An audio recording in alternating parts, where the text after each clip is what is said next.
அப்போ எப்படி இருக்குது பாருங்க. இத பற்றி யாரு பேசுவா? ஏன் பேச முடியாது?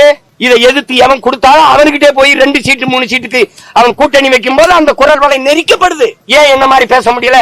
பஞ்சமணில மீட்புக்கு ஏன் பேச முடியல? 12 லட்சம் ஏக்கர் அது இருந்தா அந்த ஆண்டான் அடிமை முறை, இந்த கூலி முறை எங்களுக்கு வருமா? இவ்வளவு கையிட்டு நிக்க வேண்டிய தேவை வருமா? சொல்லுங்க நீங்க. 12 லட்சம் ஏக்கர் வெள்ளக்காரன் கொடுத்தது. அவன் எங்களுக்கு பிரிட்டன்ல இருந்து தூக்கிட்டு வந்து கொடுக்கல, ஏன் நிலம் தான். ஆனா ஆண்டைகள்கிட்ட இருந்ததை அதை பறிச்சு இந்த வீழ்த்தப்பட்ட மக்களுக்கு கொடுக்கணும்டா, அவன் கஷ்டப்படுறான்டான்னு கொடுத்தான். அந்த நிலம் எங்க போ? அந்த நிலம் எங்க என்கிட்ட எங்க? அதை பத்தி ஏன் பேச முடியலன்னா, எவனமா ஆக்கிரமிச்சு வச்சிருக்கானா அந்த அதிகாரத்தின் கீழே போய் நம்ம 2 சீட்டு 3 சீட்டு கூட்டணி வைக்கும் போது பேச முடியல.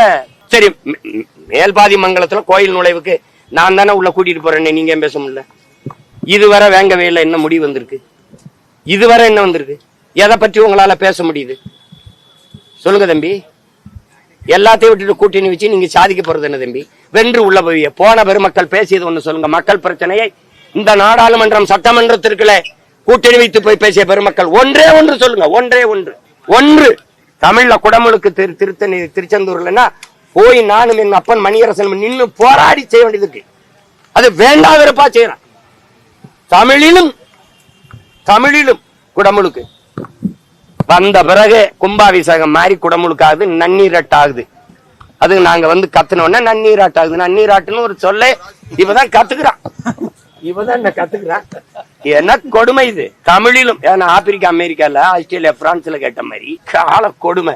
மலேசியா நாட்டுல எங்கள் இறை முருகனுக்கு சொல்லும் போது தமிழ் கடவுள் முருகன், அவரு தமிழ் கடவுள். அப்ப சிவன் பெருமாள்லாம் என்ன கடவுள்? அவர் இங்கிலீஷ் கடவுளா இந்தி கடவுளா? அவனு ஏன் இறைதான். இறைவனை இரவல் கொடுத்தவன், கடவுளை கடன் கொடுத்த மக்கள் நாங்க. எங்ககிட்ட சும்மா ஏதாவது பேசிக்கிறது. கூட்டணி கொள்கை வேற, கூட்டணி வேற. அது நல்ல கொள்கையா இருக்கு, அப்படியே கடைபிடிங்க. பெரியார் எந்த கொள்கையில் பெரியாரை ஏற்கிறீங்கன்னு கேட்டா நீங்க விளக்கி சொல்லணும். தமிழை சனியன் என்று சொன்னதை இவர்கள் ஏற்கிறார்களா? தமிழை காட்டுமிராண்டி மொழி என்று சொன்னதை ஏற்கிறார்களா? தமிழ் படித்தால் ஒன்னத்துக்கு உதவாது, பிச்சை எடு கூட லாய்க்கப்படாதுன்னு சொன்னதை ஏற்கிறார்களா? தமிழ் சனியனை விட்டு ஒழியுங்கள் என்று சொன்னதை இவர்கள் ஏற்கிறார்களா? தமிழில் என்ன இருக்குது என்று கேட்டதை ஏற்கிறார்களா? சிலப்பதிகாரத்தை விபச்சாரி கதை என்று சொன்னதை இவர்கள் ஏற்கிறார்களா? தொல்காப்பியன் ஆரிய அடிமை, வள்ளுவன் பார்ப்பன அடிமை, இந்த வார்த்தைகளை எல்லாம் ஏற்கிறார்களா? பதில் இருக்கா?